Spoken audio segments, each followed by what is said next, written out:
Hello everyone, I'm Brazen Eagle and thank you for joining me here. So today we have an article from a few days ago at this point from the New York Post that escaped my attention. So, don't ditch a potential husband over his income. Published on September 15th, 2019. U.S. marriage rates have hit an all-time low within the past 150 years, and a new study in the Journal of Marriage and Family says the decline is being fueled by a lack of economically attractive, available men, which was an article I covered within the past week of this video. Women, if you're focusing on the man's numbers, you're making a big mistake. What's interesting about the study is it admits what other studies had danced around. Women don't want to marry who make less money than they do. Makes sense. Previous studies focus on the fact that more women than men now go to college, and so finding college graduates to marry was proving a challenge for women.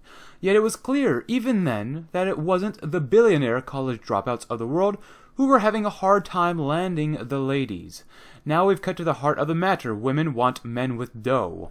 And, hopefully, potentially, some status or prestige.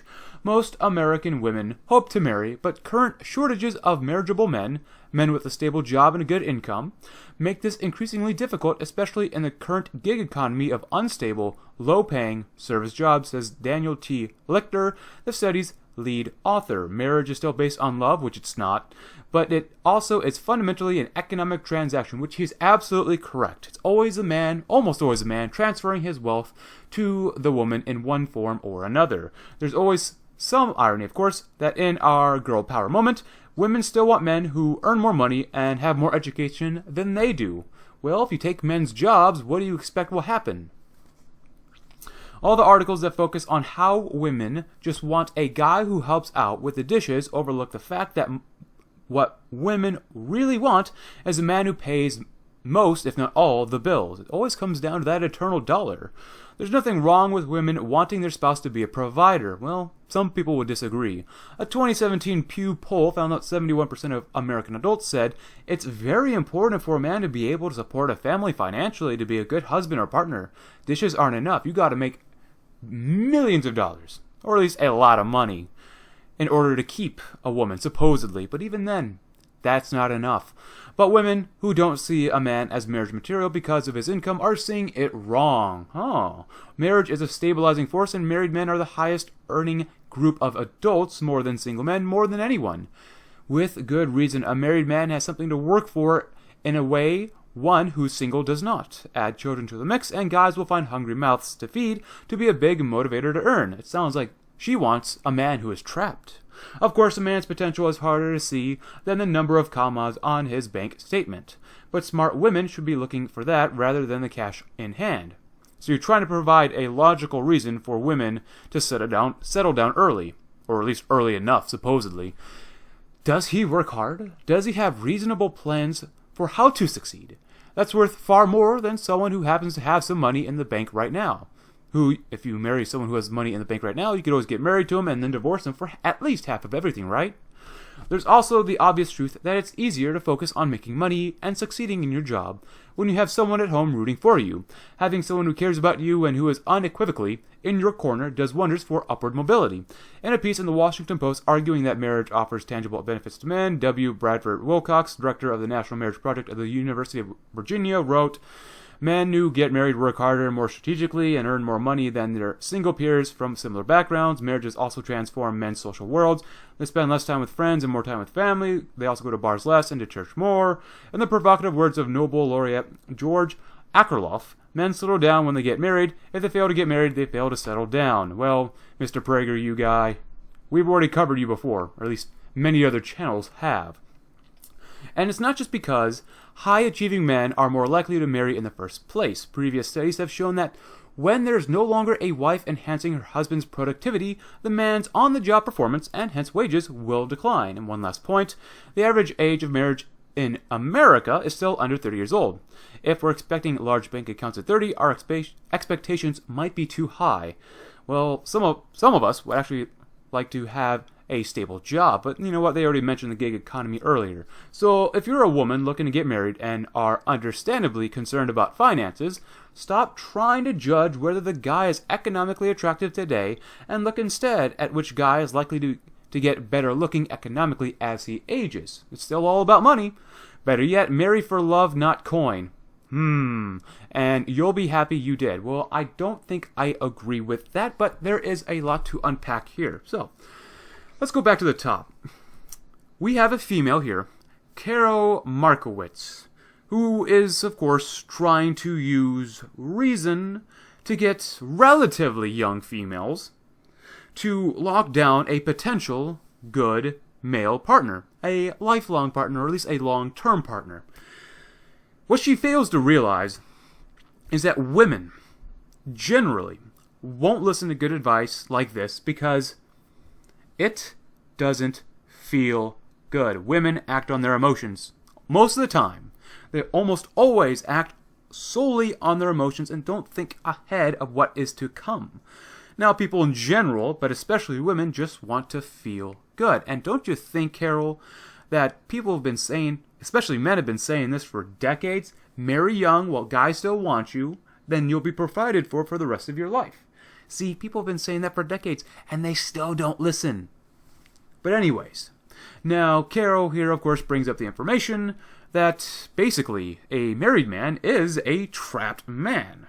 He is basically forced to work harder and longer than single man, obviously with some evidence brought on by the Washington Post from Bradford Wilcox, but I'm not going to go into that too much. Now, she isn't wrong when she brings up that man's or Bradford Wilcox information about how married men earn more, work harder, and stuff like that, but Carol here, she only brings it up to demonstrate what the tangible outcomes usually happen when a man is married and how it will apply for a wife or even an ex-wife. There is no consideration that the married man is actually any happier, more satisfied, or even feeling more complete as a man when he is married. All the benefits of having a married man end up straight to the benefit of the married woman. Who cares about the men, right? Carol doesn't care. She doesn't care about how men's lives are destroyed in family court. That would be a much better article to bring up, Carol.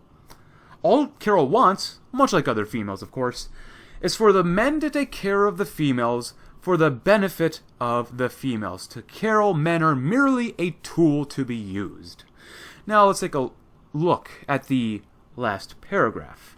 So if you're a woman looking to get married and are understandably concerned about finances, stop trying to judge whether the guy is economically attractive today and instead at which guy is likely to get better looking economically as he ages. Like I said, it's all about that bottom dollar or the eternal dollar.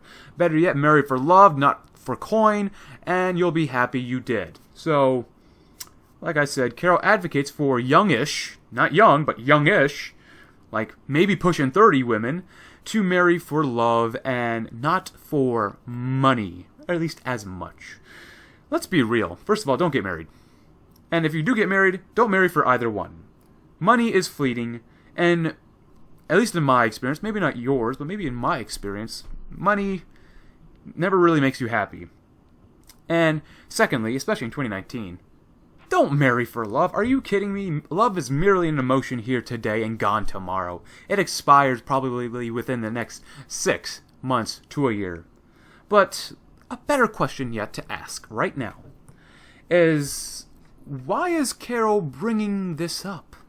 Why would a female be concerned about the low marriage rate and potentially the low birth rate in the United States? Now, I tried to dig up some information about Carol, so she obviously posts stuff to the New York Post and other places, but there's not a lot of information about her, but apparently she's originally from the USSR, and who sees an alarm for the future of this country. You know, many of us on these various platforms are worried or alarmed about the future native population of the States and even, Europe. or Australia and Japan.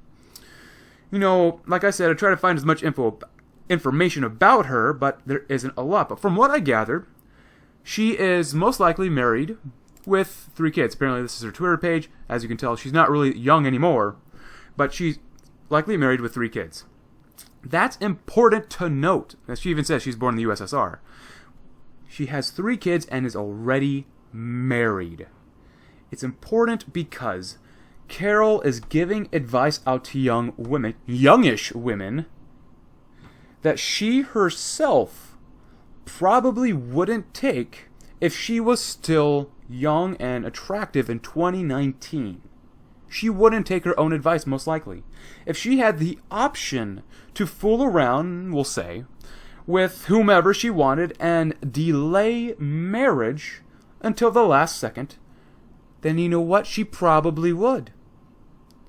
By giving out her current advice in her current position, she doesn't have to do what she speaks.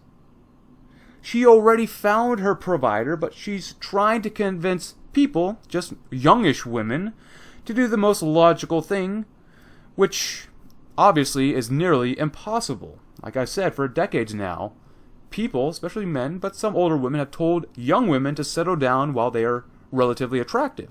That's better for everybody. But people don't like logical answers. Oh well. And you know what? That's part of the reason why we are in our messy situation today. So, anyways, if you want to, find out more about Carol, I have her Twitter and this article linked in the description below. But, anyways, thank you very much for watching, guys. I'm Brazen Eagle, and I hope you have a great day.